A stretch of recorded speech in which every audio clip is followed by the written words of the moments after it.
Welcome back to another episode of the Boss Juice podcast. Today we have Scott Colbert of Champ Printing. Scott, you're a different type of entrepreneur than other entrepreneurs we've interviewed. And what I mean by that is you weren't the founder or starting partner of this business. Right. You came in as an employee of this business and then bought it. That's right. Can you talk a bit about how that was, buying that business compared to just starting your own thing? Yeah, that's a good question. I wasn't the type of person that was, I don't have an MBA. I didn't go, I don't have a big degree to start a company. I just had a long tenure here since 1996. So I really felt like, and I know this business and this industry very well. And, knowing Bob Champ all that time, and me and him being as close as we are to this day, it wasn't an easy transition, but and listen, there was a lot of fear I had in the beginning, as we talked about it. We always had the idea. 2018 was when we really kind of, that year we had to hammer this deal out, and it's not as easy as you think. A guy like me with no assets other than trying to get a bank to believe in you that you're going to come in and keep this thing going. So there was a bit of fear of doing it on my own, and Bob was great. He was very confident that I could do this on my own. He kind of simplified it for me. You think owning a business and running a business is so glamorous, and there's all these moving parts, which there are, but you can simplify it. A business this size. So. Sure. That transition, it was very smooth, quite honestly. Once we got the deal hammered out, and the day I closed was in early January of 2019. So from there it was just kind of leaning on the people here that were already here. Like Tim McGrath, who's been here for 35 years plus. He's my general manager and like my right hand man. That kind of freed me up because besides all the different hats I wear now as an owner, my main function still is sales, and hopefully that kind of answers your question. It was just kind of, it really, like, I wasn't recreating the wheel here, other than just I had to focus on the future and how to keep this thing going with new technologies. And Bob Champ's from the old school. He was done with that. He wasn't willing to commit to a second phase of, a financial commitment to things I needed to do to keep this thing going. One of the things I'm interested about is entrepreneurs, generally speaking, when they start a business, they're very passionate about what they're starting. Right. They get into it because they're passionate about solving a certain problem or a certain industry. It's my understanding your background was in golf. Yeah, a long time ago. And you come into this business of printing. Yes. Were you passionate about it? Is that why you wanted to buy the business? Why buy this business? Yeah, so going back to getting out of the golf business, I was an assistant golf professional. So I was a golf professional, not a professional golfer. That always gets mixed up. It was just really a job, and that was my passion as a young man. And I got into that pretty young, not going to college. I hooked up with the right people, and I was, kind of on my way in that world. But just meeting a lot of great people along the way, between working here in Pittsburgh in the summers and Florida in the winters. And then, meeting Bob Champ at the club I worked at, and just, building a relationship playing golf. And I was 22 when he hired me. So, it was just one of these leaps into a whole nother world. He kind of sold it to me in a way. He thought he was growing. It was kind of this third phase of Champ Printing. And he needed someone like me, he thought would do great in sales. And so I came in, and so now here we are 28 years later. So it's funny how I'm still, even to this day, people associate me with golf just because I'm a passionate golfer. I love the game, and it's a big part of my life. But I am a printer. That's what I always tell people. That's who I am, and this is what I love to do. I mean, a lot of us in this industry, we call ourselves print nerds. I've seen it all. Up to this point, because I think there's more to see. But yeah, it was you have to be passionate to take this leap. Now, being married and without children, that makes it a little bit easier, I guess. You know, I could take a risk at that age. You know, I was 45 years old when I bought the business. I think that was the right time. If it was now at 51, I don't know. I might think a little differently. You know, that gap. Yeah. You know, I was the right age when Bob Champ was turning 60. The company was turning 40. You know, all that lined up. You know, and yeah, but you know, simply to answer your question, there was a lot of passion in the business. Has golf helped your career as an entrepreneur? Like, would you recommend it to other entrepreneurs? Yeah, I think golf has played a major role in my life in general. Just in a lot of ways, it's a sport that you're out there on your own, you know, and good or bad. And I've been there both, you know, and I'm speaking more on like when I was younger playing tournament golf, when it really meant a lot. You know, it's just you and the golf course. Yeah. You know, as an owner and entrepreneur, it's a lonely life sometimes. And that's how I view being an independent, you know, without partners. You know, as an owner, I have to make big decisions sometimes. And I think that's one skill set I have is I'm a good decision maker. I'm not afraid to make a decision, commit to it, you know, good or bad. And I think, you know, up to this point, I've made a lot of good decisions and, you know, maybe a couple bad ones, but nothing that's, you know, taken me down. Right. But, you know, especially going through COVID, you know, that was a big growing up phase for me to, you know, because decisions need to be made, you know, in an instant. Sometimes you're deciding on something that even, you know, the people in higher places haven't figured it out yet. Sure. So, I think that's where golf has really been, you know, helpful in that respect, you know, as an independent. Let's talk about that a little bit because you bought the business in 2019. You know, you're probably all excited, ready to go, and then boom, COVID happens. You know, was that a shock for you? It was a shock. I think a shock for everybody. So I had a full 2019, which was great. And we had a great year. And I was just like, wow, this is just working out wonderfully. I mean, everybody was supportive, clients, you know, everybody here, you know, which, you know, I was kind of worried about that transition of being, when I was one of the guys, you know, just part of the family. And now I'm, you know, the boss, so to speak. And everybody got behind me. So we had a great year. And, you know, it was funny. It was late February of 2020. I took a trip down to Bob Champ's down in Naples, Florida. We're going to play some golf. And I remember flying down because it was already in the news, you know, it was out there. And it was the first time I seen people in masks and, you know, and then I get down there and he gets a call from his financial guy that, you know, he's getting crushed in the market and, you know, pull your money out. And it's all kind of starting to happen.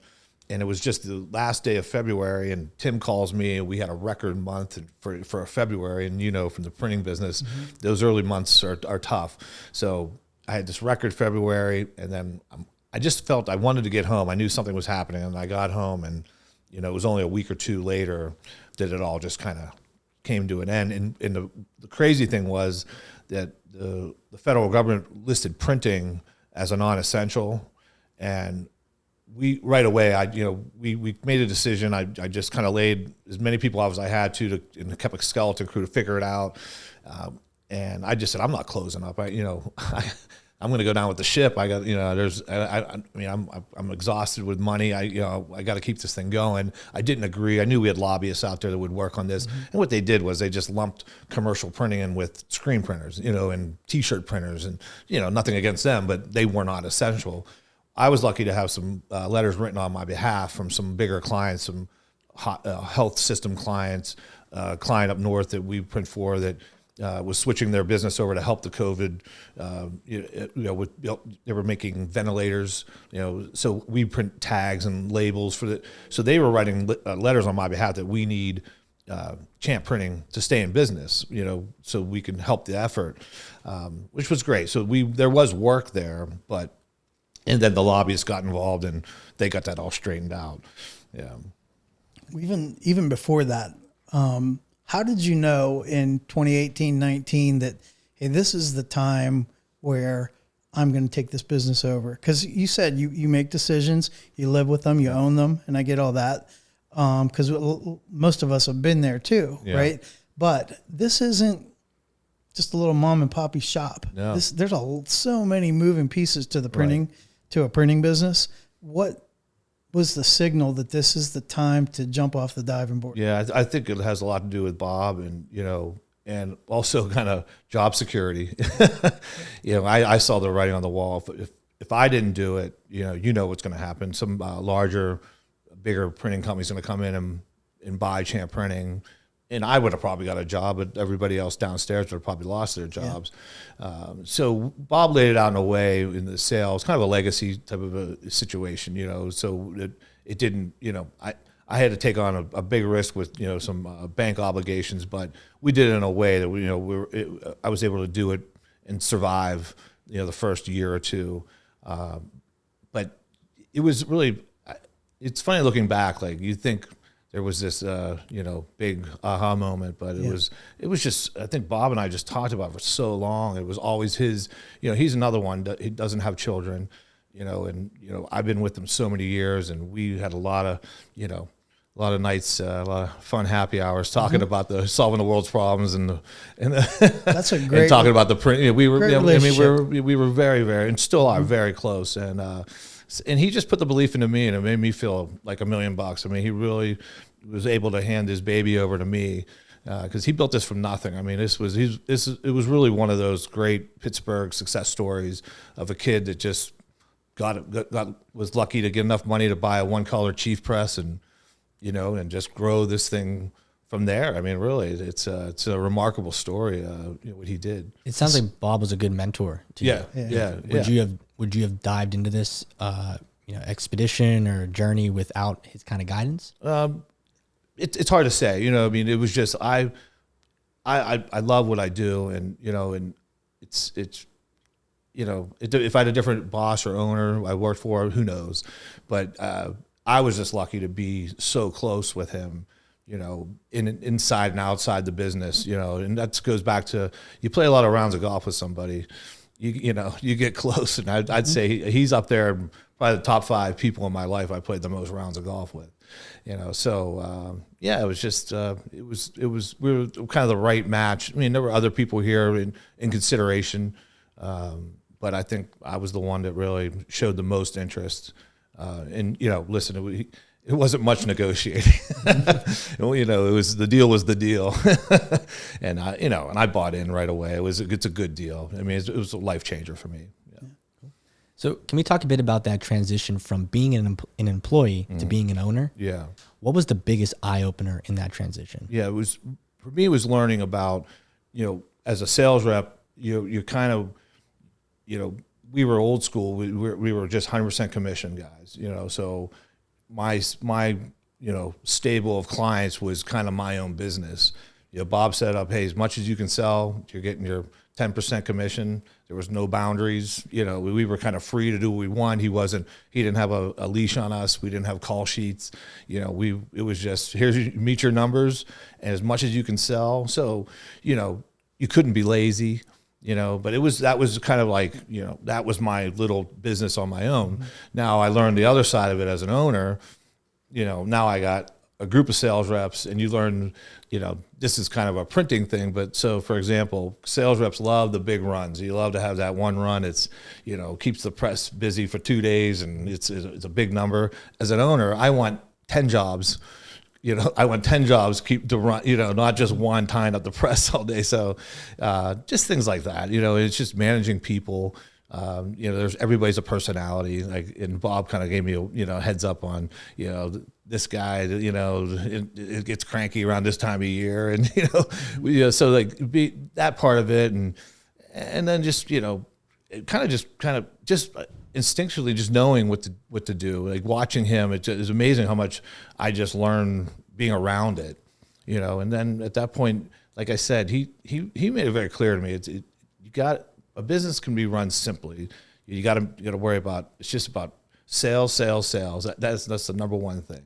You got to drive sales, and because I don't care what anybody else says, that's it. But, people downstairs said we wouldn't survive without them. And, there's that whole upstairs, downstairs thing, which we all know. But that's the number one thing, is just keep driving sales and, and keep the money coming in and watching how you pay your bills and keeping your vendors happy and things like that. And so I just kind of, followed his model and, and kind of keep that going.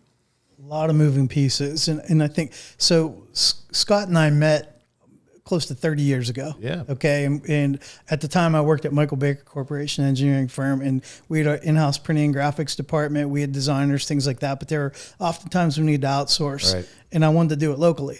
And that's kind of how we met a long time ago. Yep. So one of the challenges I had when I was taking over that department at Baker was I had people who were reporting to me that were press operators. We'll call them strippers, and people who in the industry know those are the pre-press people that get everything ready to run. We had designers, a lot of different types of personalities. But the other thing too is I was a younger guy coming in to manage a staff of about probably 30 or 40 people at the time. And who am I to come in and direct? But I knew people, and I can just remember having to learn how to shift gears in between creative types, more of the production type personalities. But even more so, I had to find a way that my youth compared to some of them, that I was still able to help them bring value and things like that. How did you deal with, because I'm sure you had people that were more senior than you, people that were younger. How did you juggle all those moving pieces? Yeah, it helps that we are all together for, all these years. I mean, the majority of people here now, lately I've been onboarding some new people, which is great for growth. But when I first bought the business, I mean, it was this core group of 20 plus, they were 24, 25 back then, that we all knew each other. We knew each other's personalities. Now, I think I'm a pretty good people person just from being in sales so long. That's where I really learned to deal with different types of personalities. The people that are there's some people that are just always cranky and hard to please, and then there's people who are just extremely nice, and are easy to work with, and that's how it is here. I mean, I think if you give everybody the respect that they deserve, we're all adults. I don't lead with an iron fist. It's more, people come here, give them their respect. One thing I love about this place is I got a plant manager that's unbelievable, Jim McMullen. I don't know if you ever met Jim, but he was Bob's first employee, and he's still my plant manager now. That's cool. He runs the shop, and he's great. And it's a well-oiled machine. I mean, no one here ever shows up late. We don't those little problems we don't have to deal with. But I just had when I first bought the business, I had to kind of earn my respect, as an owner. Right away, I had a meeting with everybody individually in my office, and what the first thing happened as soon as I bought the business. I mean, everybody came for me for a raise, and rightly so. I mean, one thing I did dig into, there were a lot of people that hadn't had a raise in a while, so I had to figure this out, and it was all these different times, and so I'm going through all the employee files, and so I just decided, I'm going to meet with everybody. We're going to, tell me what, one-on-one, what do you like about being here, and what would you like to see change to make it better for you? And you're not going to get everything you want, but I could at least be a sounding board there. Well, and then that was a time for me to say, all right, here's where I value you. Here's what I think you could do better, because I know. I mean, I've been around you enough now. I can finally voice my opinion. And that's how we started it, and it's worked out great. Well, I think too, there's a positional power shift too. What I mean by that is you were in sales, yes, right? And you had probably some colleagues, and all of a sudden now you're the owner. It's a whole different dynamic. Yeah. So Bob must have really served as a great conduit to help this transition be smooth. Yeah, and what was easy for me was, Bob, he was a really great salesman growing this business, when he first started it up until, when I started here in '96, he was still, wearing a suit and tie on. He still had clients, but he built such a great sales team, and we were pretty big going into COVID. I lost 3 guys through just retirement. They said enough was enough. They couldn't keep it going. but Bob was able to back off, and so when I bought the business, he had 0 clients, and so we didn't have to go out on the tour of me, getting introduced to his client that loves him, and say, hey, trust in Scott, which if I had to leave now, they'd have a big problem, because I'm the number 1 producer here, and I have a hard time giving up clients, which I probably need to be doing with some of my smaller ones, but I love that part of the business, so I'm able to watch the other sales reps here and be a good leader in that aspect, as a sales manager, but everybody knows what they need to do. Yeah. If you had to give any advice to a person that might be in a company where they're in a fortunate position where maybe they can take it over, buy it, what words of wisdom would you give them in that transition? Because it can be awkward sometimes. It's hard to give that advice not knowing what you're buying. But I just say you really have to dig deep into it, and if you're going to commit, you got to commit. That's it. I mean, you just know that you can do it, and you got the right people around you, and I feel like I was pretty well liked in the whole group. It wasn't like I was this a prima donna sales rep, didn't talk to anybody or rolled around here and just demand. We all got along. Great. A bunch of these guys here I played softball with, so, cool. I have personal relationships with a lot of people here outside of this business. Was it awkward though, going from employee to leader and having to kind of be their boss instead of just probably more friend? For me, I probably thought about it more than they did. I mean, this place is pretty old school, which I'm lucky that people they know their job, and they're very respectful of a hierarchy. That's a different, bringing on new people. That's funny, interviewing younger people now, what they expect to come into a job and right away be doing. But so no, it really wasn't uncomfortable. I mean, I may have had 1 or 2 people, but that worked itself out. And you said when you first took over the business, you made some smart decisions, but some bad decisions. Would you mind sharing some of those bad decisions? Yeah, I'm just guessing I did. Off the top of my head, I really can't really think of what one in particular. I kind of focus on the good ones. Sure. But if I think of one, I'll tell you. Cool. On the production side, I know that in the printing industry, you don't have a lot of do-overs because it can get really expensive out of pocket. Right. And I can remember at Baker one time we did a really big, important job for Precision Kids Steel. It was their 100th anniversary.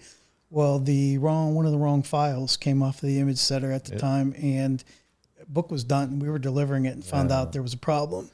What kind of nightmares have you seen in this industry? Yeah. We're not going to dissuade somebody from getting into this industry, but there's a reality. But there's a reality what you're saying, and it's the quality control and the checks and balances, through the process, the printing process is very important. And I'm lucky to say that we talk about a lot, and that's one thing I'm pretty hard on is about is proofs and making sure clients will sign off on proofs, and it's harder and harder these days because people don't want to meet with you. We talked about that earlier. They want to just look at a digital PDF, and especially a book, you want them to look at it. But we do a great job. I'd say in a year, it can count on one hand. It might sneak into the second hand of jobs we got to reprint. Now we're lucky. We're the size of printer where we're not running a web press, or we're not running the million runs, where that could be, it could shut your shop down. You'd screw a job up like that, and you got $50,000 in paper you got to buy again. That's a nightmare scenario. So messing up a job here, or a job that something happens, and when I say mess up, it's usually a mechanical or machine issue. And there's going to be. It's a human job. I mean, it's a lot of moving parts. To watch a printing job go from an electronic file to a finished book, and watching all those steps, down the line, and people. It's great to have people here when I give somebody a tour and they get to see a printing press run. And I'm talking about smart people. It's great to watch them. I'm still amazed when you watch that sheet go from one end to the next, and what it does. it's a really amazing process that we all take, well, not me, but the common person takes for granted, and you pick something up, what goes into that. So yeah, I mean, it's as if you're managing about 5 different companies, because good point. Yeah. You're in charge of sales, right? Like you said, if the cash register's not ringing, it's a hobby, it's not a business, and you're out of luck. Secondly, you've got pre-production, you've got production, you've got post-production, you got delivery, packaging, shipping, all of that stuff. And we talked earlier, we've used these guys for every door direct mail, printing, bundling, packaging, getting the thing out the door. Yeah. You take away a lot of headaches from clients, because you're juggling so many pieces. Yeah. And to be that owner, manager, salesperson, that's a lot. Yeah. That is a massive undertaking. It really is. And I appreciate you saying that, but we want to be, what I want this place to be is first and foremost a customer focused business.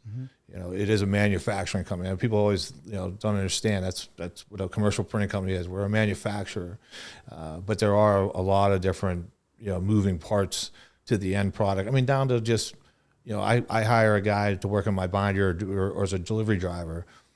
We have to drive the point home that this isn't like just throw something in a box and throw that box on a van. I mean, every touch of the job is important. So, because think about all that work you do, and then somebody packages it wrong, or you set up your pallets wrong and boxes tip over.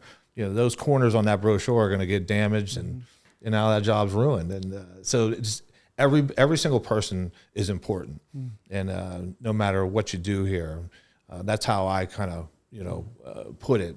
And so and that goes to Jim McMullen. He's the best at that. I mean, I'm lucky that I can, like I said, I got people to free me up, but they know what I want out of it, and it's not much different from when Bob owned the business. So one of the things a lot of different entrepreneurs and business owners say is that it's more important as the owner or leader to work on the business, not in the business. And I know you mentioned you still have a good number of accounts that you manage, I guess. Yeah, absolutely. Has that been difficult in that you're kind of wearing multiple hats when you need to kind of focus on being a leader? Yeah, there's times when I look at it, and I'm lucky I have a couple customer service reps that help me out, on the clerical end of it.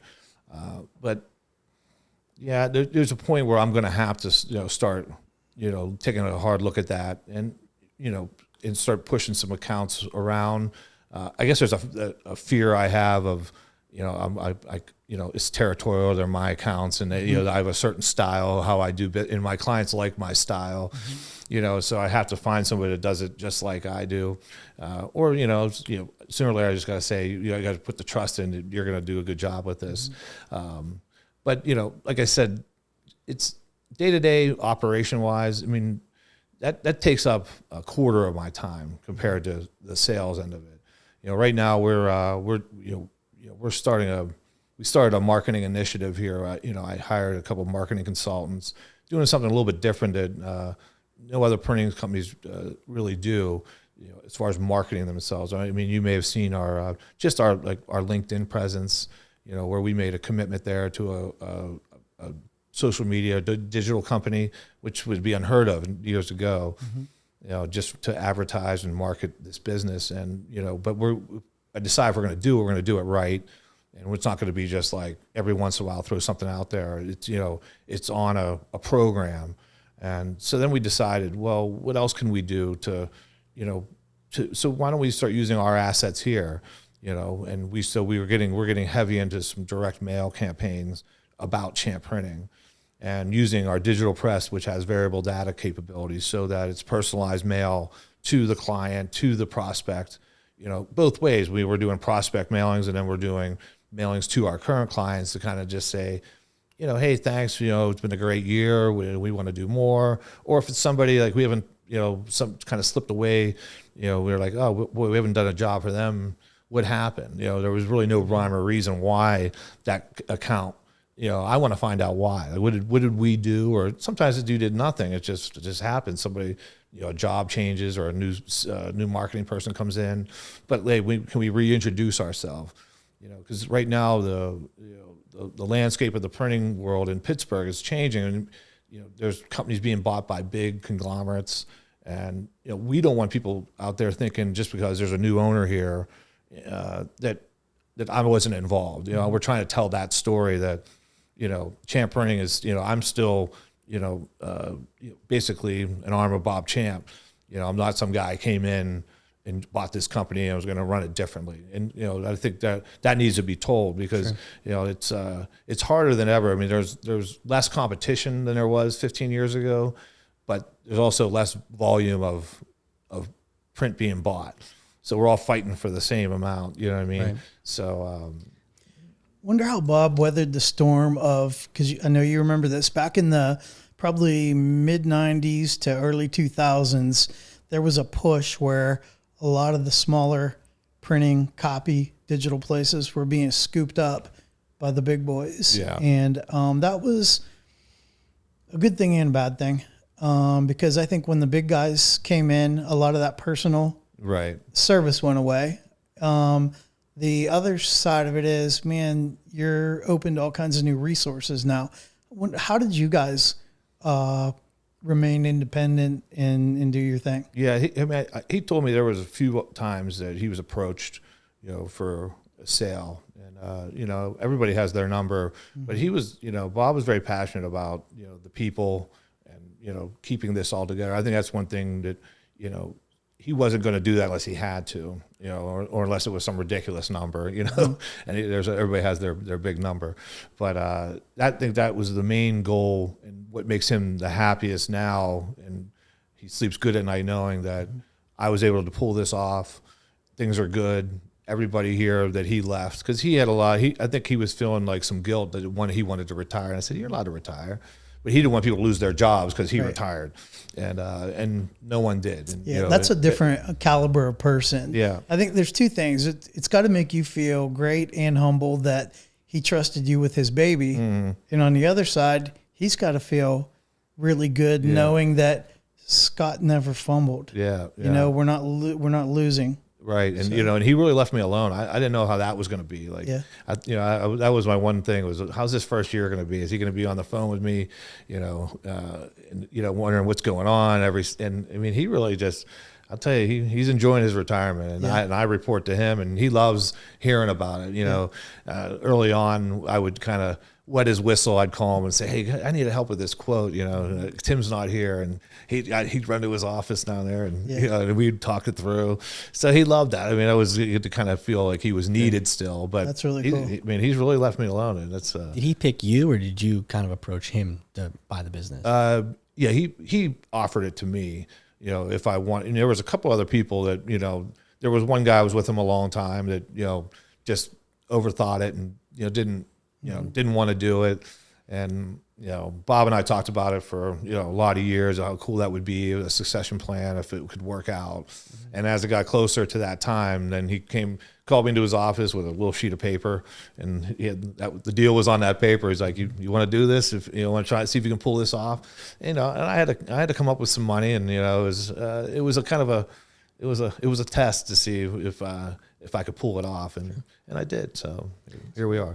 Yeah. So you come into this business, you buy it, you're running it. You obviously had future plans on where, I'm assuming that Bob's vision, was maybe either the same or different than your vision. What is your vision for Champ Printing going forward? Yeah. So his was different. He could never imagine what the landscape we're in right now with, marrying with digital.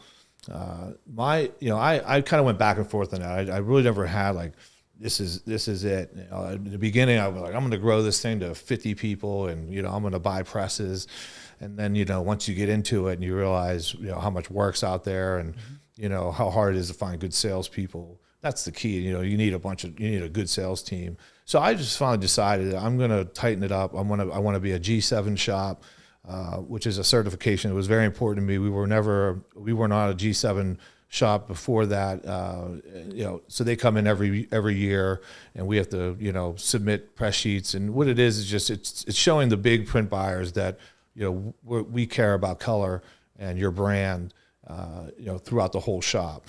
I got other other certificates like FSC certified, trying to be sustainable. I just want this shop to be clean. I want to be just a printer. Some printers are getting into data and in different areas. I said I'm going to kind of stay in my lane and just be the best printer that I can be and we can be in the Pittsburgh region. I don't want to confuse people and try to do too many other things, because there's still a need for commercial printing for the big companies, and I want to be there for them for that. Now we had to dive into direct mail and get into that world just because that's where it's at right now. I mean, direct mail has made a huge comeback in the last couple of years. Mm-hmm. So we're doing a ton of postcard printing and mailing, and a lot of appeal type mailing for nonprofits. Having the variable data capabilities with digital. So that's really it. I'm trying. I hope that answers your question. I'm not trying to get really any bigger. I'm just trying to sustain, keep sales up, keep growing, and if I can add some more people on, which that's kind of the next step is, we're an older shop, really by the group of people here. I'm going to be dealing with retirements here in the next few years. So, I got to hire people now, preparing for that. So that's kind of my next obstacle to deal with, which so always looking for new good people. So going off of that, you're planning to kind of hire new people in the next few years, and you've said a couple of times in this interview that you're a sales organization. Sales drives everything, and I think that's very good advice. But you come from a sales background, so I'm curious as to what characteristics do you look for in a salesperson when you're trying to hire for them? Yeah, I'd look for someone that's very organized, customer focused, obviously available. Because I think that's one thing. If you're not available, you're not doing your job. And that's it's really not that hard because when you're selling printing, it's not like the Dale Carnegie School of selling. You're not selling insurance. You're not selling that one-time touch. It's you're going in. You're pitching to somebody and trying to convince them to leave their printer or add you to their stable of printers. But you don't want to be so aggressive that you turn them off, because if you do get the account, you're going to be talking to them every day, hopefully. So, you got to find that person with that right personality. I'm not going to use any cliches like a used car salesman, but you don't want that guy or woman that, just going to be nagging you, just stopping, So there's a fine line. It's hard to find that type of person. And, there's people just take to this industry. It's not easy. It really is. I mean, right now, I don't know how I could convince some young person coming out of school to sell printing. You got to find somebody with a background. And what do you mean by availability? I'm just curious about they're available. So we have these phones. We got everywhere you go, you can be called and found. And I just think it's unacceptable if you don't return an email or a phone call. I mean, I say within minutes if you're not in a meeting, but it's, I hear stories from clients of mine that I'll submit a quote and then I'll check on that quote and they're like, oh, we it might be a day later. We're still waiting for a quote to come back. I said, I could have printed and delivered this job. Who are these other people? I'm just obsessed with returning emails. You ask any of my clients. I mean, if I don't get back to them and within half a day, they're calling me to see if I'm all right. So that's what I mean by being available. It's just, if you're going to get into this, it's a fast-paced business. There's a lot of decisions got to be made. You can't have presses held up. You got to be available to your customers and and to your plant manager, to your company. So that's all. I mean, I know guys out there. There's jobs out there where you make a big sale and you're good for a little while. And it's just not the world I live in. So you had mentioned Bob was a good salesperson. Yeah. He was into it and maybe even groomed you a little bit, and at least in the industry. But I think we all embody our own style. Right. Is there another Scott in the works behind you? Maybe my wife. Yeah. Yeah. When she came on, and when I bought the business, she has a marketing background, and I said, listen, we had a long talk, and I said, you don't have to, but maybe you come work with me. That way you'll know, the stresses I'm bringing home, and you'll understand what, this crazy industry I'm in. And she was all for it, and she came, and I said, you can help me. It was right away I had an idea about marketing the business, doing some things differently. But I knew ultimately she would morph into a salesperson, which she is now. And yeah, we embody the same style. So yeah, she's the only one here because everybody else here is pretty established and they have their own way. I don't know. I always joke that she'll ask me and lean on me for questions. How would you handle this? And if she gets an appointment, I go with her, or I'll bring her on some of mine. She doesn't like when I go with her sometimes because I kind of take over and I can't stop myself from talking. But and she'll ask me like, well, how did you learn to do that? And I said, I have no idea if I'm a good salesperson. I went from being a golf professional to selling printing. And Bob never trained me. He just knew, he always said, you have a great personality. People like you, and just don't be fake. Just use your personality, but learn the industry. And that's the one thing I learned from my dad. It was, when you pick a career, when you pick the industry you're going to get in, become an expert in that. So I didn't just go out and sell printing and hand it off. Like, I wanted to know how pre-press works, what the software is, how that software works, how those presses work. I couldn't, don't ask me to run one of those presses, but I know how they run. I know the mechanics behind it. So I feel like I'm an expert here. I can look at jobs when somebody has specs. I can look at it and say there's a problem before we even get started, before we even quote the job. And that's the value I bring. And, there's a few of us here that have been doing it so long. So, I don't like cold calling. It's always been a thing with me. I don't think I'm very good at that. You give me a good lead or a good referral, I'll do great with that. But I think there's a certain person that is really good at cold calling. That's why everybody's wired differently too. Yeah, it's just not my style. I feel uncomfortable. I always tell people when I would train sales rep for Bob, he'd always send me out with people, which I thought was a nice compliment. And they would be nervous, and I said, listen, that person is a stranger. You're a stranger. You should be nervous. I said the worst thing you can do is go in there and ask them about their weekend when you first meet them, because you don't know what type of weekend they had. They're not your friend yet. Just go in, do your job. Everybody's uncomfortable, and then once you build a relationship, then you'll become friendly, and that just happens naturally. I think people try to overdo it and want it to be this big thing. It's just it's just business. Really, that's how I look at it. So. Yeah, I never really, I always wanted to ask some of my clients, like, what did I do right? Because, I always find myself asking, like, something, if business, if volume goes down, like, what are we doing wrong? You're not doing anything wrong, but, I always want to know, am I doing anything wrong, for things to change. Yeah. Well, you would know if you're doing something wrong because they won't be back. That's the truth. It's the truth. So let me ask you this. Was there, when you were taking over and Bob had run things a certain way, was there anything that you had to modify out of the blocks that maybe you were a little bit apprehensive about because that was his thing and now it's your company? Not really. We always leaned on Jim McMullen, the plant manager, we had a lot of trust in him.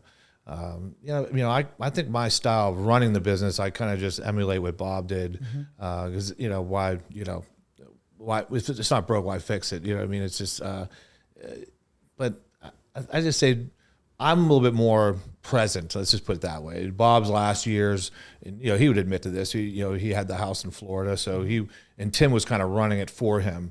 So I think the biggest difference was, there was someone in that office. And good and bad. Tim could always say, I got to talk to Bob. Well, they knew that Scott's here and there's a problem. So, I think being more of a present owner and that's nothing against a knock on him because he was always present. Just towards the end when he was getting ready to retire, he would be gone for a week or a couple of weeks and come back.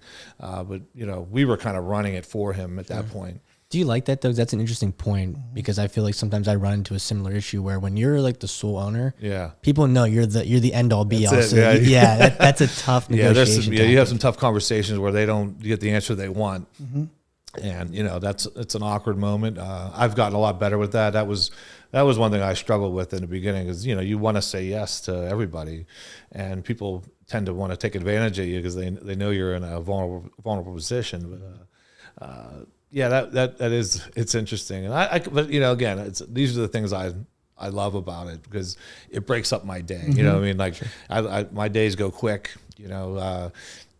I was, unfortunately, when I first bought the business, then I had to buy the building. So, so there's two businesses I own. I own this building and I own the business. So that I had to wait a year to buy the building. The bank was like, let's see how you do before we get into giving you a mortgage on this big building. So we were able to pull that off. So anyways, I lost my train of thought. No, I think it's good. Do you think it was awkward in any way for maybe some of the more senior employees who had to maybe go to Bob for certain decisions, and all of a sudden now it's a Scott thing? Yeah, there was a little bit of that in the very beginning. Like, I'm going to call Bob. I'm like, no, you're not. He's not going to take your call. But no, overall that was very minimal. There was one guy who's not here anymore, and I kind of knew we and him were going to clash, and we did. And I wish I would have handled that way earlier than I did, but that was all. I mean, things. But I think overall it was a pretty smooth transition, the way I look at it. You have a lot of people, and here we are 5 years later. So I mean, the time is flying, and I think I always say that that was the weird thing about this couple of years of COVID was when you were in it, it was the slowest days ever. If you guys remember, we'd have 2 shifts here, and I would never get home before 6 o'clock. Now you're getting home at 3 o'clock in the afternoon, nothing to do. Nothing to do.